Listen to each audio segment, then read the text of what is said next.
This video is made possible by Morning Brew. Morning Brew is an email newsletter sent out every weekday morning.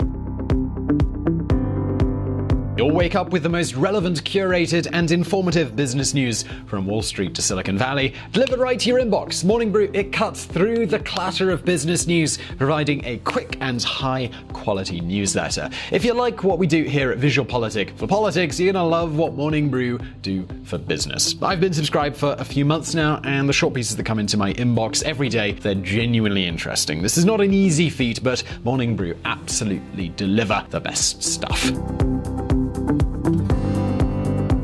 Whether you want to learn about startup news from Silicon Valley or investment news from Wall Street, Morning Brew, they've got you covered. And it's quick and easy to read with a cup of coffee in the morning or maybe on your commute, whatever you prefer. Click the link in the description below to sign up to morningbrew.com and get the most informative and witty business newsletter around. And let's get into today's video.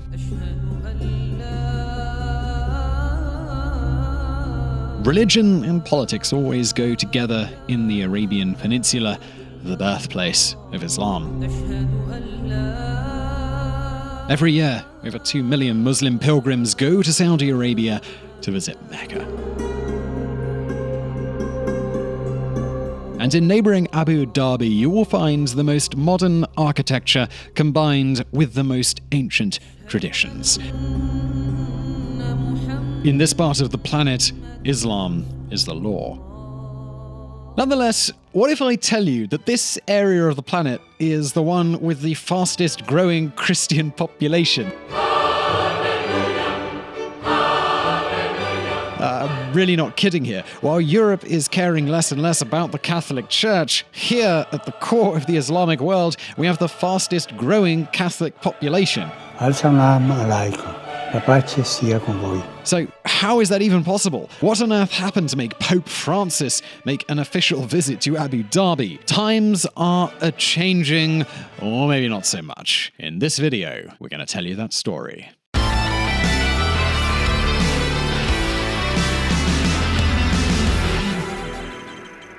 It doesn't matter if you're Catholic or not, everybody has heard of the Pope. And Pope Francis has the most followers in the most unexpected places.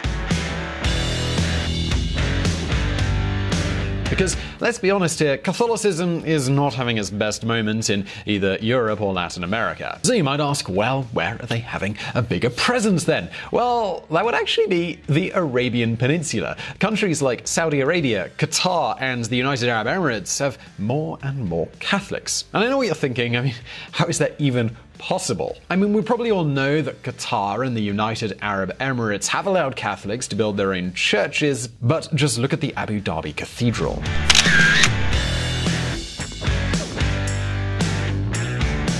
Notice anything funny about it? Well, there are no crosses whatsoever. The truth is, in this country, you can go to Mass, but you can't evangelize. And if you're a Muslim and you happen to convert to Christianity, watch out, because that's a crime. As you can imagine, the growth of Catholicism in this part of the world is explained by one word, and pretty much one word only, and that's immigration. If you've been following this channel for a while, you already know that the oil-rich Arabian monarchies have more immigrants than they do locals. In places like Qatar and the UAE, the foreign-born population makes up more than 80% of the total. And of course, most of those immigrants, they're Muslim. They come from countries like Bangladesh and Pakistan. But you also have a lot of Americans and a lot of Filipinos who are Catholic. And this explains news like this. Papal visit.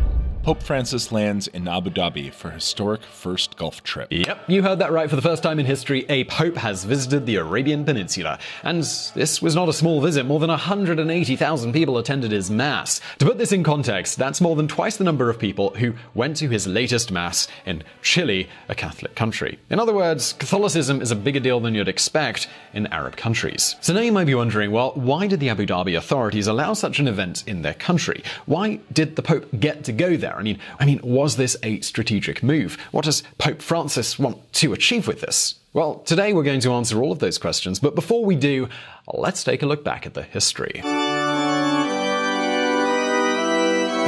Facta non verba. Pope Francis is the leader of three organizations at the same time. On the one hand, he is the head of the Catholic Church.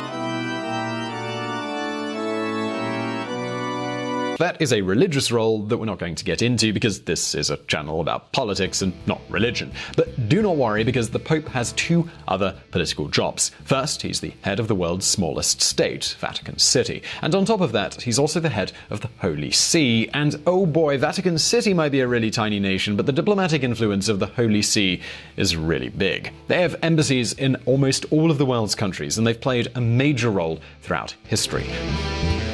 For example, Pope John Paul II was a key player in the fight against communism in both Poland and in the Soviet Union, and he also lobbied against the invasion of Iraq.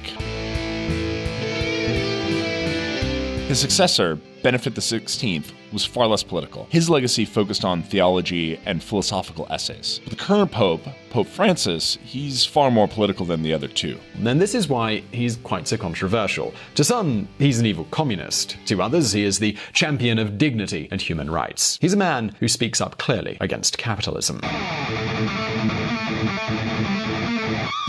Pope Francis on economic inequality. Such an economy kills. If Jesus Christ liked to talk in parables, Pope Francis likes a more straightforward style. Look at his tough words to Donald Trump.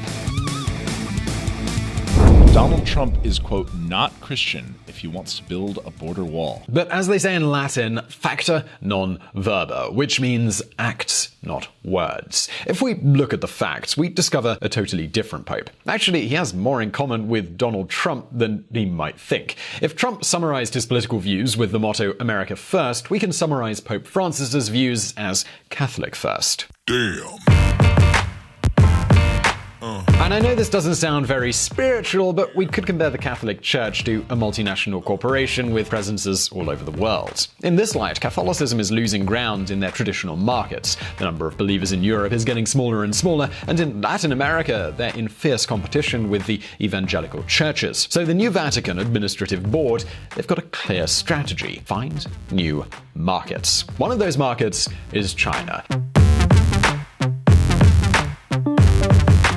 For decades, Catholicism was forbidden there. But as you know, the Chinese Communist Party, they're very creative. So instead of fully banning religion, what they did was create a fake copy of Catholicism. It's a religion that's the same in every way to the real thing, but there's one exception. Bishops were not appointed by the Vatican, but by the Communist Party. And of course, those Catholics who kept their loyalty to the Pope of Rome, they were sent to concentration camps where they were tortured, and even worse, they had their organs removed for the Chinese transplant system. In this situation, a pope like John Paul II would have surely adopted a confrontational position. But Pope Francis knows how to apply the art of the deal better than Donald Trump himself. So, well, what did he do? Well, this is where the Chinese transplant system comes into play. For years, China has been taking organs from political prisoners for their transplants. This is called organ harvesting. As you can imagine, there is all kinds of pressure from international organizations across the world to stop this massacre. Meanwhile, China denies all of the accusations, despite all of the evidence that shows otherwise. They even have a doctor who tries to go to all of the international conferences to pitch the official Chinese narrative. No country accepts him as a speaker, of course, because they don't want to listen to his propaganda. No country, that is, except for the Vatican. The Vatican was the first and only country outside of China that allowed this doctor to participate in an event and sell his story. He was able to pitch the peerless advantages of the Chinese transplant system to the whole world. The one system that miraculously can find organs in just a matter of days. A system that, of course, meets all of the human rights standards and all of that stuff. Because, well, I mean, when has China ever exploited human rights before? Everybody knows that the Chinese Communist Party is the biggest fan of democracy, human rights, and all of that jolly good stuff, right? Look, needless to say, this Vatican conference, it raised a lot of criticism all over the world. But just a couple of months later, Pope Francis, he got what he wanted. China and Vatican reach deal on appointment of bishops. There you go, man. Just one diplomatic gamble and boom, the Catholic Church Now it's got 12 million more followers. With this alone, they've already compensated for the lack of new converts in a country like Spain. So where does the Pope go now? Well, exactly, that's the Arab world. While Benedict XVI openly criticized Islam, Pope Francis has made a dramatic shift. For example, do you remember the Charlie Hebdo terrorist attacks? All of the world leaders were condemning them without reservation. But in this situation, the normally straight-talking Francis, he turned to parables for once. You can't insult other people's faith. For example, if Dr. Gaspare says a bad word against my mother, he can expect me to punch him in the face. This is normal. Pope Francis. It's a big statement, isn't it? But the goodwill gestures towards Islam, they do not stop here. Here's another example. In this picture, we can see Pope Francis and the Grand Imam of Al-Azhar, one of the biggest representatives of Sunni Islam. They are together calling upon everybody to build a more tolerant world with less violence. And now you might be wondering, well, why this strategy? What does the Pope want to achieve here? Well, let's have a look, shall we?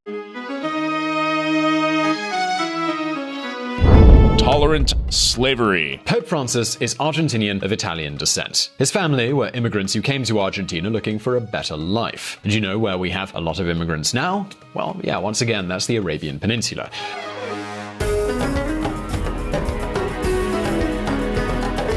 But look, not all of those immigrants are born equal. Cynical as it sounds, we should make a distinction. On the one hand, you have the expats, and on the other hand, you have the immigrants. An expat might be an American who comes to Abu Dhabi to work for ExxonMobil with a six-figure salary.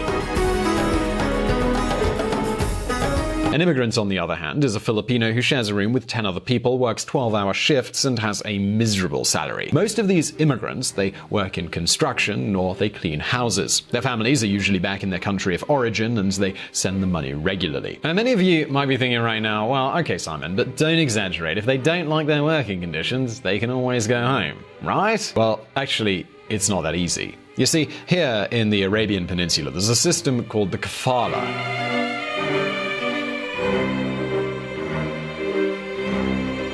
According to kafala, immigrants are linked to a local called the patron. If you want to change your job, you're going to ask your patron for permission. You want to work for another company? Ask your patron. Want to leave the country and go back to your homeland? Well, yeah. Once again, you got to check with your patron. And if you don't get that permission, then you've got to keep living in the country, essentially working as a slave. So, well, in the United Arab Emirates alone, there are more than 1 million Catholics who live under these conditions. Most of them come from the Philippines and some parts of India. And as you can imagine, in such a desperate situation, many people stick to their faith more than ever. Nevertheless, despite these slave-like conditions, these workers are crucial to the economy. Who else is going to build the skyscrapers?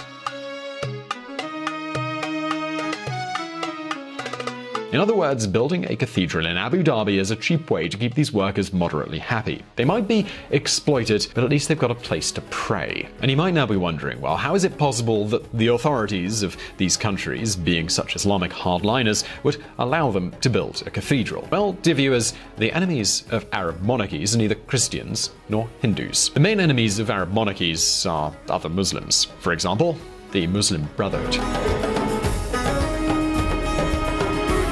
Think about it. Which is more dangerous for an emir, the Philippine immigrants praying inside of a cathedral, or the Muslim Brotherhood who claim no loyalty to anything other than the Quran? The answer is pretty obvious.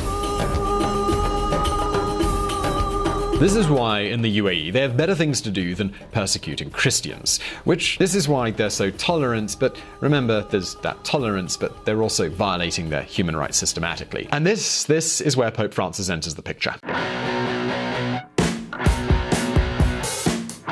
The Pope in Abu Dhabi. Alright, so I can probably guess what you're thinking. It's okay for them to build a church in Abu Dhabi, but I mean, a papal visit, that's sort of a different thing, isn't it? Well, truth be told, this is actually great for Abu Dhabi. For one, they improve their outside image. All of a sudden, a country that was associated with religious fanaticism is hosting the leader of another religion. Who could say that they're fanatics now? But that's not all. With a little effort, Abu Dhabi's government has given a great gift to those Catholic immigrants. The visit is good news, both for those Filipinos working for pennies and also the expats with their six-figure salaries. In the end, everyone's happy. But the question is, what does the Pope want to achieve with this? Well, think about it. Pope Francis came here to a place where evangelizing is forbidden, and then he organized the mother of all masses. 180,000 people and this amazing cross that you could see from everywhere in Abu Dhabi. This is raising the bar. Now they've set a big precedent for a would-be change in Arab legislation. And this explains why the Vicar Apostolic in Arabia, Paul Hinder, said all of these beautiful things about the government of the UAE.